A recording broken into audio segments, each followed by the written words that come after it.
Hello students, आज मैं Laplace transformation का एक और मोस्ट इंपॉर्टेंट क्वेश्चन आपको सिखाने जा रहा हूं। देखिए क्या क्वेश्चन है। Find Laplace transform of f t is equals to T upon W if T lies between 0 and W. ठीक है। Secondly 1 minus t upon W if T lies between W and 2w and 1 if T lies between 2w to infinity. तो ये एक piece wise continuous function है। इसमें तीन अलग अलग रेंज हैं जिसमें फंक्शन का हमें लाप्लास ट्रांसफॉर्म फाइंड करना है। तो ये क्वेश्चन डेफिनीशन पर बेस्ड है और आप लोगों को पता है डेफिनीशन क्या होती है।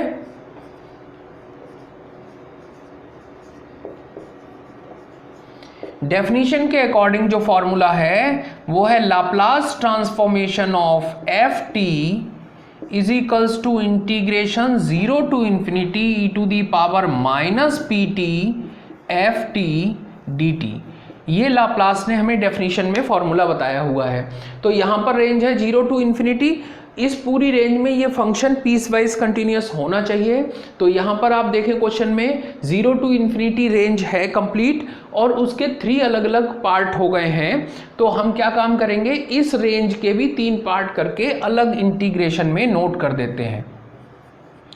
तो ये बनेगा is equals to integration 0 to डब्ल्यू e to the power minus p t f t d t plus integration w to 2w e to the power minus p t f t d t plus 2w to infinity e to the power minus p t f t d t. हमने इस range के according 3 different integrations बना लिए। अब हर integration में ये जो F T है उसकी वैल्यू उस रेंज के अकॉर्डिंग हम पुट कर देंगे। इंटीग्रेशन 0 टू डब्ल्यू e to the power minus p t और 0 टू डब्ल्यू रेंज में फंक्शन की वैल्यू कितनी है, टी अपॉन डब्ल्यू। तो हमने इसे नोट कर दिया d t plus integration w to 2w e to the power minus p t into 1 minus t upon डब्ल्यू हो गया, क्योंकि इस रेंज में w टू 2w में फंक्शन की वैल्यू 1 माइनस टी अपॉन डब्ल्यू है। थर्ड रेंज देखिए 2w टू इंफिनिटी, इसमें रेंज में वैल्यू कितनी है 1। तो e to the power minus p t into 1 d t. अब हम एक काम करेंगे, क्योंकि ये बहुत ही बड़ा क्वेश्चन है, सॉल्यूशन इसका बहुत लेंदी होगा क्योंकि 3 इंटीग्रेशन हमें सॉल्व करने हैं। उसके लिए हमको क्या करना चाहिए, हम तीनों इंटीग्रेशन को नोट कर लें, I1 plus I2 plus I3, और ये हमारी इक्वेशन नंबर 1 हो गई। तो हम तीनों इंटीग्रेशन को अलग अलग सॉल्व कर लेंगे और लास्ट में इक्वेशन 1 में उसकी वैल्यू पुट करके आंसर नोट कर देंगे। तो सबसे पहले हम स्टार्ट करते हैं I1 को सॉल्व करना। I1 मतलब 0 टू डब्ल्यू e to the power minus p T T upon W D t. अब यहाँ पर देखें t में 2 फंक्शन हैं जो कि मल्टीप्लाई में लिखे हुए हैं। इसका मतलब हमें यहाँ पर इंटीग्रेशन बाई पार्ट्स अप्लाई करना होगा। इंटीग्रेशन बाई पार्ट्स में ये एल्जेब्रिक फंक्शन है तो इसे फर्स्ट फंक्शन, और ये एक्सपोनेंशियल है तो इसको सेकंड सपोज करना पड़ेगा। इसलिए हम लिखेंगे t अपॉन डब्ल्यू first function integration of e to the power minus p t d t minus integration first function जो हमने सपोज किया था उसका डिफरेंशिएशन करना होगा। तो यहाँ लिखेंगे d upon d t upon डब्ल्यू, और सेकेंड फंक्शन का इंटीग्रेशन होगा e to the power minus p t into d t. इस पूरे को ब्रैकेट में क्लोज करके यहाँ पर डी टी लिख दिया जाएगा। अब बात आती है कि लिमिट कहाँ है। तो लिमिट को हम इस कंप्लीट सॉल्यूशन के बाहर ब्रैकेट लगाकर नोट कर सकते हैं 0 टू डब्ल्यू। अब इस इंटीग्रेशन को सॉल्व करना स्टार्ट करें। t अपॉन डब्ल्यू e to the power minus p t upon minus p minus integration, यहाँ से वैल्यू कितनी आएगी 1 अपॉन डब्लू e to the power minus p t upon minus p d t, और इस पर लिमिट 0 टू w अप्लाई करनी है। ये तो सिंप्लीफाई हो चुका है। अब एक इंटीग्रेशन ये वाला रह गया, इसको और सॉल्व कर लेते हैं। t अपॉन पी डब्ल्यू e to the power minus p t plus 1 upon डब्ल्यू पी, और इस इंटीग्रेशन को हम लिख देते हैं e to the power minus p t d t, limit 0 to w। ठीक, अब ये इंटीग्रेशन जब सॉल्व करेंगे तब क्या रिजल्ट बनेगा, माइनस टी अपॉन पी डब्ल्यू e to the power minus p t plus 1 upon डब्ल्यू p e to the power minus p t upon minus p, और ब्रैकेट क्लोज करके 0 टू w लिमिट। अब limit भी apply कर दीजिए। जब हम अपर लिमिट अप्लाई करेंगे तब रिजल्ट बनेगा minus W upon P W e to the power minus P W. ठीक है, डब्लू हमने टी की जगह पर पुट कर दिया, माइनस 1 अपॉन ये मल्टीप्लाई हो जाएगा W P square e to the power minus P W हो जाएगा। जब हम 0 पुट करेंगे तो negative sign, lower limit put कर रहे हैं इसलिए निगेटिव साइन लगेगा, और t की जगह पर जैसे ही 0 पुट करेंगे तो ये फर्स्ट टर्म 0 हो जाएगी, तो फर्स्ट टर्म 0 हो गई। सेकंड टर्म देखिए, माइनस और एक माइनस पहले से होगा तो इसलिए प्लस हो जाएगा, यहाँ पर आएगा प्लस 1 अपॉन डब्लू P square e to the power 0। ये बनेगा minus 1 upon P e to the power minus P W minus 1 upon डब्लू P square e to the power minus P W plus 1 upon डब्लू P square. ये हमारा I1 जो था उसका solution हो गया। अब हम सॉल्यूशन करते हैं I2 का, and I2 is equals to integration w to 2w e to the power minus p t 1 minus t upon डब्लू डी टी। ये था हमारे पास I2। अब हम इसमें भी देख रहे हैं कि ये एल्जेब्रिक फंक्शन है ब्रैकेट में जो लिखा है, और ये एक्सपोनेंशियल है, तो फर्स्ट फंक्शन हम इसे सपोज करेंगे और सेकंड इसको सपोज करेंगे। ठीक, अब आप देखिए ब्रैकेट स्टार्ट कर देते हैं, 1 माइनस टी अपॉन डब्लू integration e to the power minus p t d t minus integration differentiation of 1 minus t upon डब्लू integration e to the power minus p t d t, और इस पूरे को bracket में close करके D T note कर दिया, limit apply हो गई w टू 2w। ठीक है, अब इस इंटीग्रेशन को हम इजीली सॉल्व कर सकते हैं, इसको भी कर सकते हैं। देखिए क्या रिजल्ट आएगा, 1 माइनस टी अपॉन डब्लू e to the power minus p t upon minus p minus integration, अब 1 का डिफ्रेंशिएशन होना है 0 आ जाएगा, इसका डिफ्रेंशिएशन होगा तो माइनस 1 अपॉन डब्लू आएगा, इसका integration e to the power minus p t upon minus p आ गया, और साथ में d t, limit w to 2w।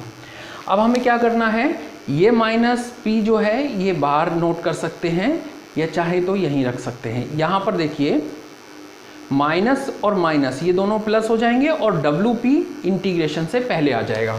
तो नेक्स्ट स्टेप क्या बनेगा, 1 माइनस टी अपॉन डब्लू e to the power minus p t upon minus p minus 1 upon डब्लू p integration e to the power minus p t bracket close, limit हो गई w to 2w।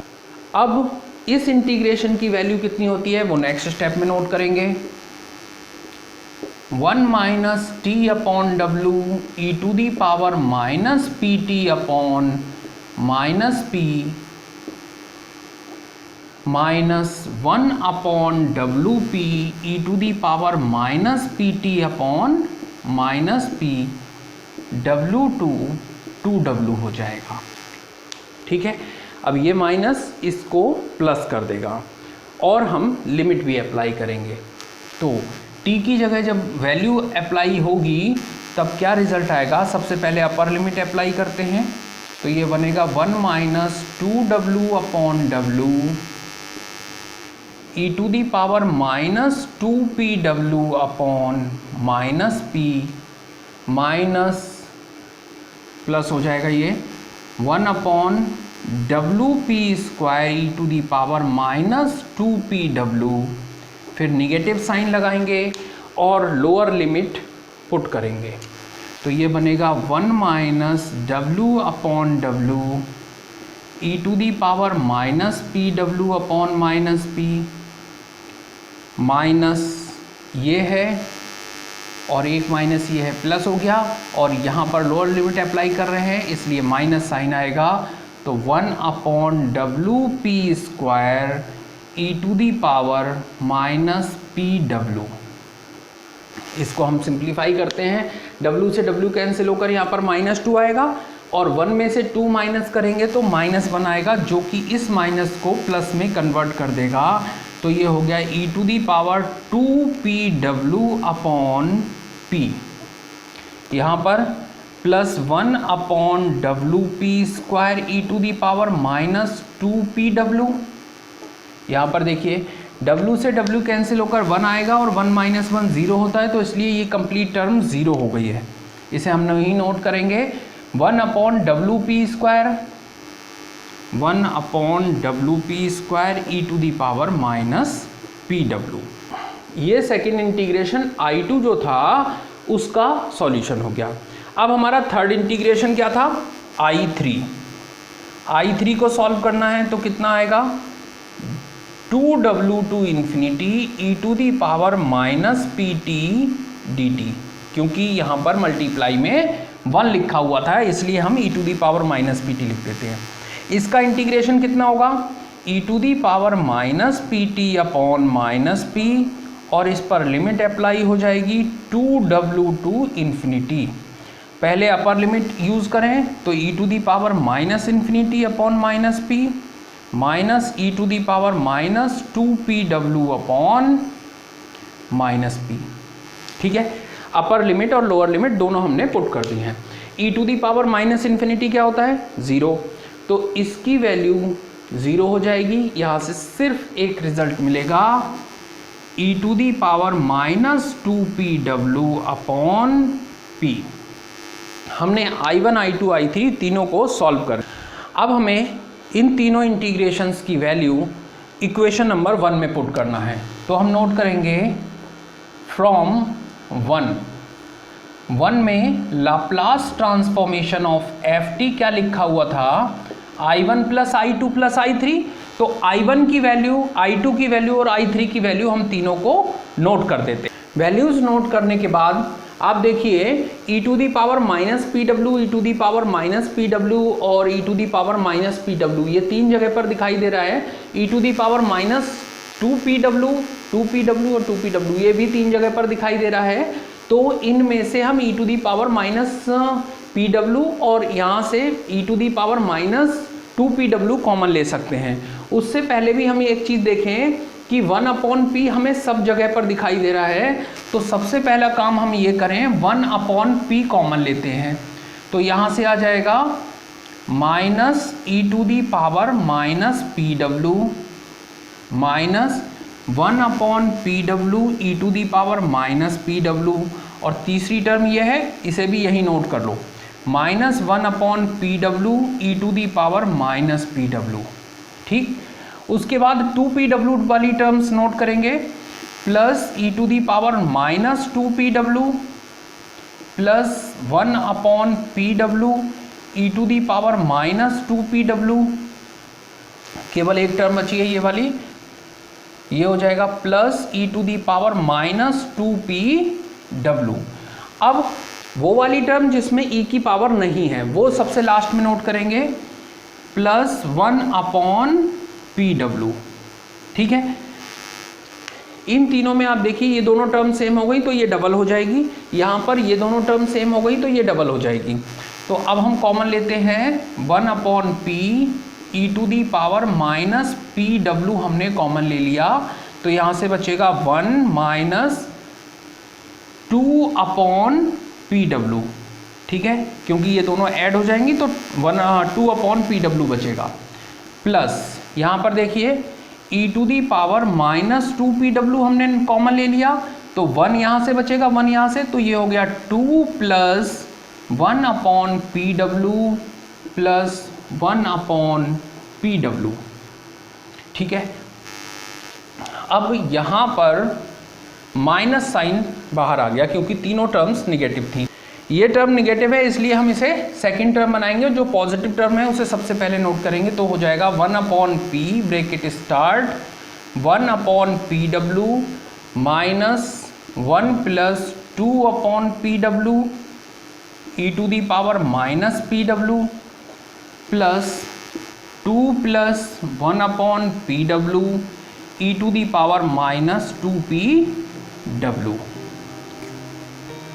ये इस question का solution था। उम्मीद करता हूँ ये क्वेश्चन आपको बहुत अच्छी तरह से समझ में आ गया होगा। Thank you.